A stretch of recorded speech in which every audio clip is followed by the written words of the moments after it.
Dragon dreamers play an increasingly important part in the world of Ice and Fire, but what actually are dragon dreams? Are they always true, or just something else? Let's take a look. Hi everyone, this is Robert. Welcome to In Deep Geek. If you like theories, background, history and lore about A Song of Ice and Fire, The Lord of the Rings and The Witcher, this is the place for you. Welcome. This is another collaboration with the wonderful History of Westeros. Please do check out their podcast and YouTube channel. There's a link in the description. A Song of Ice and Fire has a number of prophecies, visions and dreams of the future, and many of these come directly from certain characters, but not all dreamers are dragon dreamers. Jojen Reed has visions of the future, but they're called green dreams. Melisandre and others gaze into the flames to see ahead. They are also not dragon dreamers, nor is Maggie the Frog or the Warlocks of Qarth. In truth, the term dragon dreamer is not an official designation in world. It's a phrase Daenerys thinks up after recurring dreams of her own where one or more dragons are always present. Other than that, it's just a term used by us in the fandom. That said, it does seem to be a distinct category, for lack of a better term, amongst the various forms of foretelling in A Song of Ice and Fire. So what is a dragon dream, and who can get them? Well, as far as we can tell, in order to get dragon dreams, you need to have dragon blood. In other words, be descended from the dragon-riding families of Old Valyria. In practice, in our story, Targaryen, although offshoots of that family could also get the dreams. Blackfyres, for example. Actually, let's quickly list the dragon dreamers that we know of. The list of unambiguously canonical dragon dreamers is actually relatively short. There's Daenys the Dreamer, who got dreams of the Doom of Valyria, among other things, Diran the Drunken, who we meet in The Hedge Knight, Daemon the Second Blackfyre, who we meet in The Mystery Knight, Maester Aemon, and Dany. Aemon says that all of his brothers dreamed of dragons, so that means Aerion and Aegon V, are too, although we haven't seen either of them do that in the stories so far. House of the Dragon also expanded the list to include Aegon the Conqueror, whose dream led to his invasion, Viserys I, and his daughter Helena, who seems to get a lot of dreams. Added to this, you can find strong fan theories that others like Visenya, Bloodraven, Aegor Rivers, Meleys the Monstrous, and several others may also have had dragon dreams. So that's 5 confirmed, 5 more in semi-canon sources, and several more possibles that we don't know about yet. So it appears that not all Targaryens get the dreams, but a significant proportion do. And there doesn't appear to be a particular reason why some do and others don't. Perhaps there's a link to particular dragons. It seems that Daenys, Aegon and Viserys all rode Balerion, for example, but that doesn't explain Aemon and his dragon-dreaming siblings, who definitely didn't ride dragons. And it's not about the surname Targaryen, because at least one Blackfyre had dragon dreams, though of course the Blackfyres are offshoots of the Targaryens. So that's who can have them, but how do they work? Unlike some more intentional types of magic in the world of Ice and Fire, an important element here is lack of control. Dragon dreamers have no say in the matter. When a dragon dreamer falls asleep, they may or may not have prophetic dreams. There's no indication they ever cease, though there are individuals who have tried to shut the dreams out. Diran the Drunken, for example, tried to limit his visions with wine, but it's not clear that wine actually brought him any relief. It's only clear that it brought him a drinking problem. Compare this to flame reading, like Melisandre does, where one only sees the future if staring into the flames, and even then, only with a lot of practice and study. Or the visions had by Maggie the Frog, who seems able to read the future of an individual via a drop or two of that person's blood. There's an intentionality in both of those cases that isn't there with dragon dreams. So in this regard, dragon dreams are more akin to green dreams. Neither Jojen Reed nor the Ghost of High Heart seems to have much control over what they see. Actually, green dreams and dragon dreams do seem quite similar. They are indistinct, unclear, symbolic sometimes. Different to normal dreams. Jojen describes his green dreams as emphatically very different to normal dreams. He can't always tell what his green dreams mean, but he can always tell which dreams are green. No dragon dreamer to our knowledge has ever described their dreams as green or any other colour, but as we pointed out with Daenerys' example, dragon dreams do always, or at least often, feature dragons in some form or fashion. So perhaps that is one route to explore when it comes to understanding where these dreams come from. Though House Targaryen and other Dragon Rider houses practiced incest for reasons related to dragon bonding, the recurring prophetic dreams may have been a consideration as well. George R. R. Martin confirmed in an interview with History of Westeros that wielders of blood magic in Old Valyria, like the Dragon Riders, also practiced incest to preserve their powers, while the rest of Valyria did not. The simplest way to conceptualize this is to imagine these blood magicians implanting sorcerous traits into their DNA, so they might feel that they needed to protect that DNA by marrying only from among their own. If we're on the right track here, then dragon bonding and dragon dreaming were engineered abilities, though it's possible the dreams were not an intended feature, just something which comes with the dragon bond, with the magical dreams being a sort of recessive gene that some people get as a part of it. A human bonding to a magical creature gets some magical other things thrown in. Which does make you wonder whether dragons can also see the future sometimes. They are magical, after all, and adds to the tentative idea that, say, Balerion was a particularly magical dragon who inspired his riders to dragon dreams. Daenys, Aegon and Viserys all seem to have dragon dreams, after all. But anyway, we've looked at who can have dragon dreams and why they happen, but not what they actually are. In the main, they appear to be visions of the future, that the receiver of the vision can actively do something about if they understand the vision. For example, Daenys had a vision of the doom of Valyria, and clearly persuaded her family to take it seriously, hence the Targaryens leaving Valyria for Dragonstone and escaping the doom.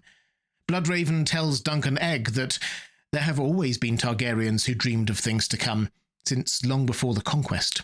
Which obviously implies that maybe Daenys wasn't even the first Targaryen dragon dreamer, just the first we know the name of.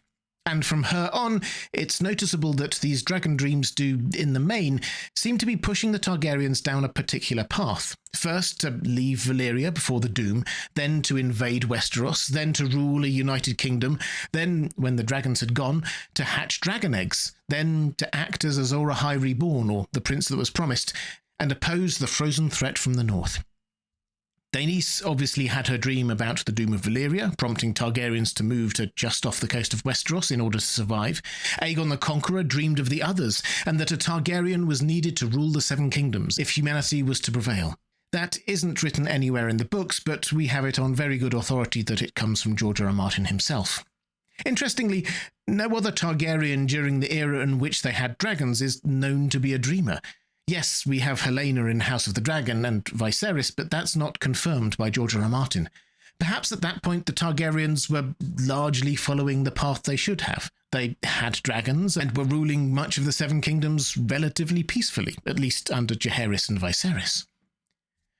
Jumping forward to Diren the Drunken, he is the first instance we know of a dragon dreamer having dreams that come true in the short term. He insists that what he dreams comes true, which is why he drinks so much. And sure enough, in the Hedge Knight, he dreams that a great red dragon would fall on Dunk, and, well, it does, in a metaphorical sense.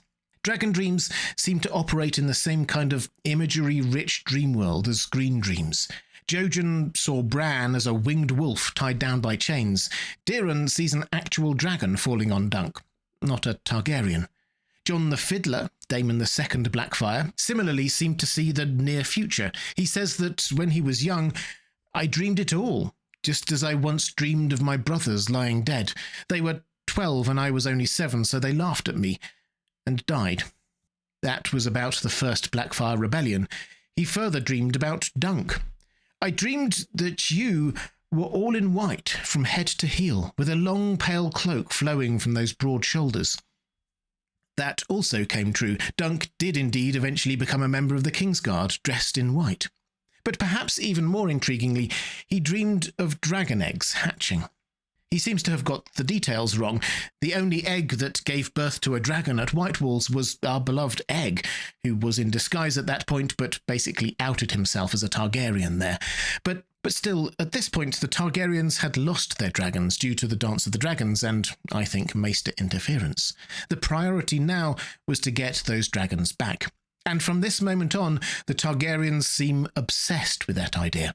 Maester Aemon Targaryen says to Sam that, I see their shadows on the snow, hear the crack of leathern wings, feel their hot breath. My brothers dreamed of dragons too, and the dreams killed them, every one. Sam We tremble on the cusp of half-remembered prophecies, of wonders and terrors that no man now living could hope to comprehend. Aemon's brothers were Diran, who we've already mentioned, but definitely also dreamed of dragon eggs hatching, Arion, who was more than a little cray-cray, and drank wildfire believing it would turn him into a dragon, and Aegon V, who died at Summerhall trying to hatch dragon eggs. We don't know if other Targaryens in that time were also dragon dreamers, but Diran I claimed he was the dragon, Baelor prayed over dragon eggs trying to hatch them, Aegon IV tried to build wooden or mechanical dragons, and Aerys II tried to burn down King's Landing believing he would turn into a dragon. I did a whole other video on that if you are interested. In summary, this whole era of Targaryens without dragons is dominated by dragon dreams, or at least a Targaryen priority to hatch a dragon. At which point, we also start getting a Targaryen priority to find the prince that was promised. As far as we currently know, this was mostly from discovery of ancient scrolls, as per Aerys I and Rhaegar, and partly through renewed prophecy, as per Jaehaerys I via the Woods Witch. But Maester Aemon certainly seems to have connected his book learning with his dragon dreams to postulate about the idea of the prince that was promised, which of course brings us to Dany. Daenerys had dragon dreams quite frequently in Book 1, A Game of Thrones, culminating in the birth of her dragons. She dreamed of a black dragon before her wedding to Khal Drogo.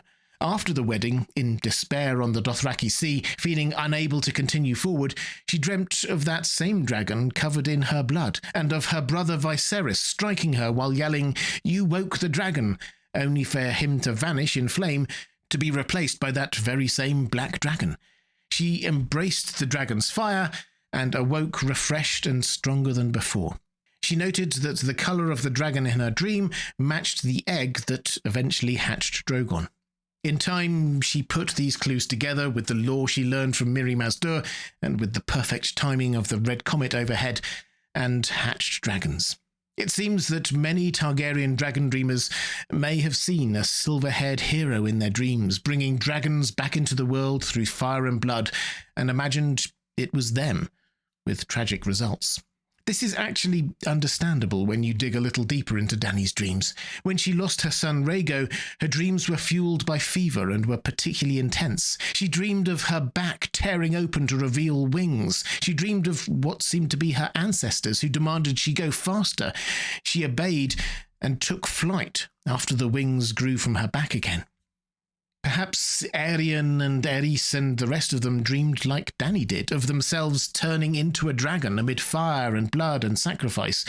But the dream wasn't about them, it was about Dany. And it wasn't about Dany, it was about her dragon eggs.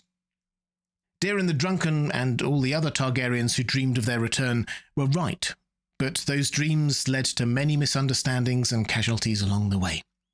At which point, Dany's dragon dreams change.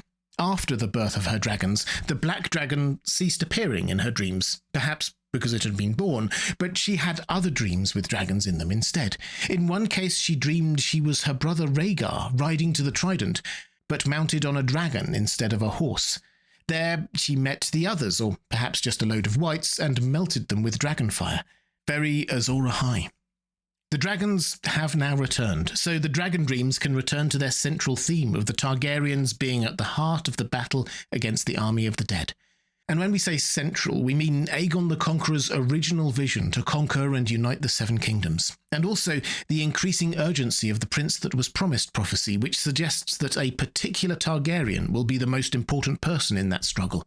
In recent times, that prophecy hasn't been directly through dragon dreams, as far as we know, other than Dany's, but ancient prophecy renewed.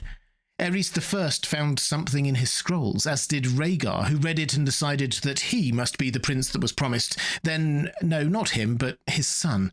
Targaryens, as a rule, are great at receiving dreams and visions, but not always the best at interpreting them.